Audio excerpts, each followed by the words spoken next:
Welcome back to Logismoi Part 3. All glories to Guru and Kuranga. So, this is about accepting the basic needs in life. And the first one is the fear of destruction related to the Mula Chakra. So, we can start by observing how much life force is consumed in the working against that physical destruction. If we completely embrace it, we understand no fear ever speaks the truth, and the monster disappears. We silently watch. What does it want to direct us to? Security in the outer world seeks silence and being sheltered in eternity. That is what we can observe if we are silent, if we are stepping back a little bit and observing, okay, what is this fear directing us toward? What are we missing? We're missing this eternal shelter. And then we will be directed towards the eternal identity. So this can make us realize I am eternal. This is one aspect of the self, of the Vijnanmaya aspect we discussed before. The second is the desperation in front of the absurd. No one wants to have lived in vain. So we are ascribing or inventing a sense for our life. There are different senses that we can give to our life, be it fun, power, influence. They all were searching for a sense. But this does not artificially emerge from a job, a career, or any seeming securities in this world, but is given as existence within my own soul and the inherent potential of my relation to God. So when we really think this towards the end, and we let ourselves fall into this desperation, so we can be led to the inherent sense, that's the meaning that's in it, and that is the attention of God in everything. And thus, in this mood of surrender to God, one realizes the inherent meaning being in everything and shining through everything, and the picture of a separate perception is dissolved. We don't see things separate from source anymore. So this may lead us to the insight. There is a sense in everything, and everything is perfectly orchestrated. The world has a meaning for me to grow and to understand, to realize I am made of inherent meaning, and that is my consciousness, which ultimately is God consciousness.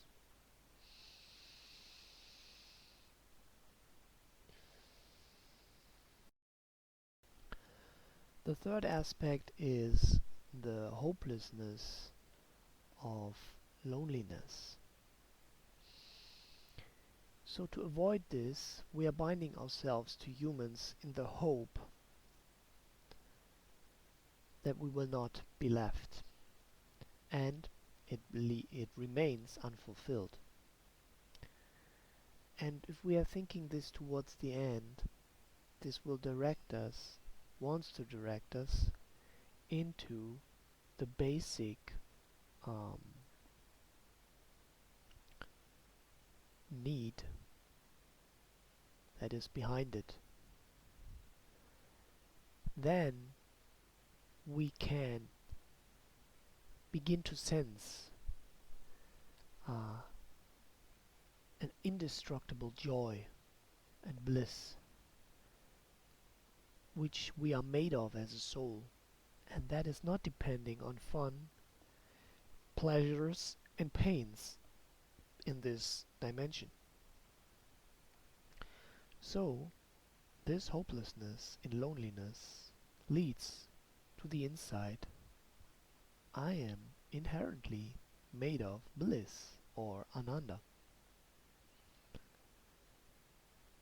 So Patanjali, in his basic work about yoga, he's also defining at one point yoga as the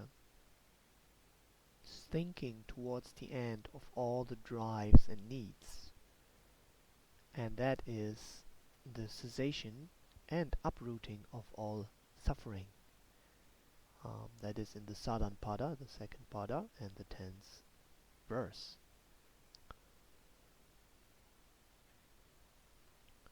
So, fear is arising through the absorption in duality.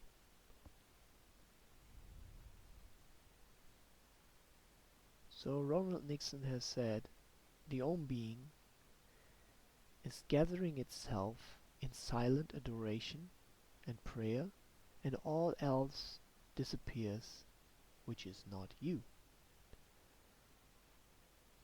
Freedom of fear is the result of being deeply anchored in what is real, and that is God. There are 3 kinds of suffering, and the suffering of suffering itself. Severe sickness, loss of things that we own and hopes, or the death of a beloved person in our life. Then there is the suffering of change, beautiful experience, like the enjoyment of riches, fame, and comforts. But the situation changes because everything is impermanent. So, but one has connected one's sense of self to that commodities and circumstances, and that has created an attachment.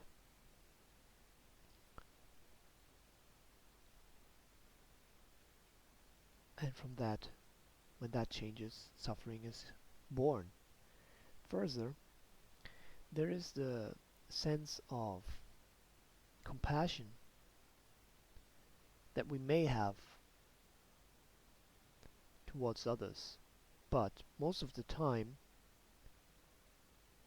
we have adoration or envy. But the attachment itself is bringing birth to the heaviness and the severeness of suffering.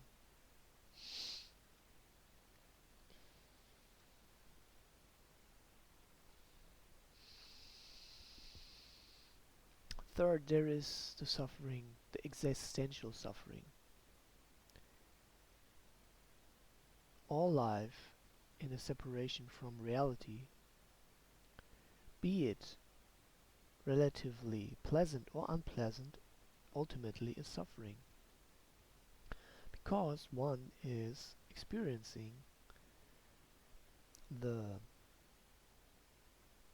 separation pain from God, even in the most wonderful moments of life. This pain is difficult to pinpoint. It is all penetrating and constant. And that is what is necessary to feel.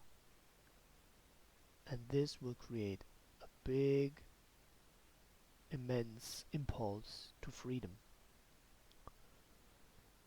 Because that means that we will not substitute the original pain with all the attachments of this world.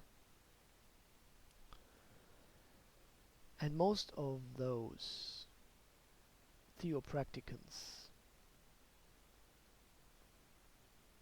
experience the first or the second suffering, but this may lead to an instrumentalization of the theopraxis, because the understanding of freedom is not directed beyond those two experiences of suffering, which are limited to those limited experiences of suffering. Theopraxis will then strengthen the false self and not to overcome the false self or transform it into the true, eternal and humble self or ego. So these are some thoughts to deliberate on, meditate on, and see how the drives that we experience in our everyday life can direct us towards the self in relation to the Supreme God and Goddess. So all glories to Shri Shri Radha Vinod Bihari, Shri Shri Guru Gauranga, Jai Jai Shri Radhe Shyam.